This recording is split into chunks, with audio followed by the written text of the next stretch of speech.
இந்த 360 டிகிரி இதெல்லாம் சொல்லிட்டு இருக்கீங்களா என்ன அப்படின்றது வந்து மைசூரில் ஜெயிலர் 2 படப்பிடிப்பு நடந்துட்டு இருந்த சமயத்தில் அவர் எதாச்சும் ஒரு இன்டர்வியூ ஒன்று பார்த்துருக்காரு வந்து. அது ஒன்றும் பொதுவாக பார்க்கல. அது இன்டர்வியூ பார்த்தோன்னே ஒரு முகம்லாம் அப்படியே மாறிட்டு, இவர் யார், இவரை பற்றி விசாரிங்க, இவரை நான் மீட் பண்ணோம் அப்படின்னு மட்டும் சொல்லிட்டாரு.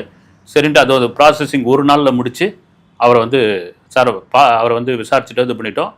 நாளைக்கு வர சொல்லிட்டேங்களா, ரொம்ப ஆவலாக இருக்காருன்னா நாளைக்கு வர சொல்லுங்கள், செட்டுக்கு வர சொல்லுங்கள், கேரவனுக்கு கூட்டின்னு வந்துடுங்க, ஒரு லஞ்ச் பிரேக்கில் கூட்டின்னு வந்துருங்க அப்படின்ட்டார் வந்து. ரைட்டுன்னு இந்த விசாரித்த நபர் வந்து கிட்டத்தட்ட விசாரிச்சுட்டு போன பிறகு நாளைக்கு உங்களை ரஜினி சார் கூப்பிட்டுட்டாரு அப்படின்லேருந்து பார்த்தீங்கன்னா தூங்கவே காணோம். அவர் வந்து தூங்க காணோம், சாப்பிட காணோம், தனக்கு தெரிஞ்ச ஆட்கள்லாம் ஃபோன் பண்ணுறாரு, தன்னுடைய சோஷியல் மீடியாவில் வந்து அது சம்மந்தமான போஸ்ட் போடுறாரு. அவ்வளோ பெரிய ஆர்வமாயிட்டார். அவர் யாருன்னா அந்த பாரா நீச்சல் வீரர், அதாவது வந்து மாற்றுத்திறனாளிகளுக்கான நீச்சல் இது இருக்கு இல்லைங்களா, அதில் வந்து கிட்டத்தட்ட 100 பதக்கங்களை வென்றிருக்கிற நிரஞ்சன் முகுந்தன் அப்படின்ற பெங்களூரை சேர்ந்தவர் வந்து. ஏன்னா எல்லா நீச்சல் அந்த பாரா நீச்சல் போட்டியிலையும் வந்து அவர் தான் ஃபஸ்ட்டு. 100 பதக்கம்னா பார்த்துங்க வந்து வரிசையாக அந்த பதக்கங்கள் அப்படியே வந்து கண்காட்சி மாதிரி வச்சுருக்காரு. அத்தனையிலும் வந்து நம்பர் 1 அவர்.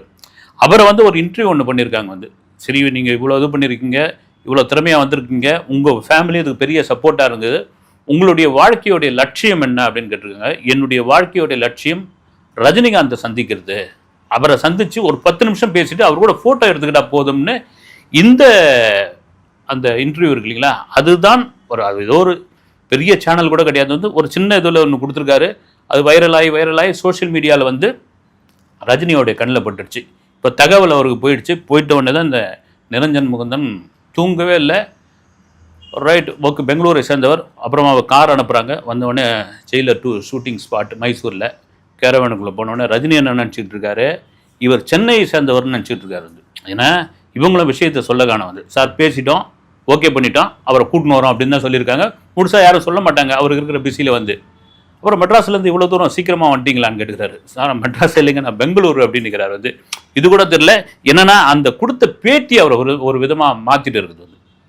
ஏன்னா எவ்வளோ இது சொல்லிட்டு போகலாம் வாழ்க்கையோட லட்சியம்னு, ஆனால் அவர் வந்து என்ன பார்க்குறது தான் வாழ்க்கையோட லட்சியம்னு ஒரு மாற்றுத்திறனாளி ஒரு வீரர் வந்து இப்படி சொல்கிறார். 100 பதக்கங்களை வாங்கியிருக்காருன்னு அவரை கேரவனில் கூட்டு போயிட்டு உட்கார வச்சுட்டு கிட்டத்தட்ட 3/4 மணி நேரம் ரஜினியும் அவரும் பேசியிருக்காங்க. இந்த போட்டியில் எப்படி கலந்துக்கிட்டீங்க, என்னென்ன பரிசு வாங்கிக்கிறீங்க, எப்படி உங்களுக்கு வந்து இது வந்து சாதகமாக இருந்தது, எப்படி பாதகமாக இருந்தது, எவ்வளோ சவால்கள் இதில் இருந்தது, ஒரு சின்ன குழந்தை வந்து கேட்குற மாதிரி, ஒரு புதுசாக ஆர்வலர் கேட்குற மாதிரி, அவ்வளோ வந்து சம்பிரதாயத்துக்கு கிடையாது, அவ்வளோ வந்து அவ்வளோ ஆர்வமாக அவ்வளோ உண்மையாக அவர் கேட்டார் அப்படின்ட்டு வந்து இந்த நிரஞ்சன் சொல்லியிருக்காரு.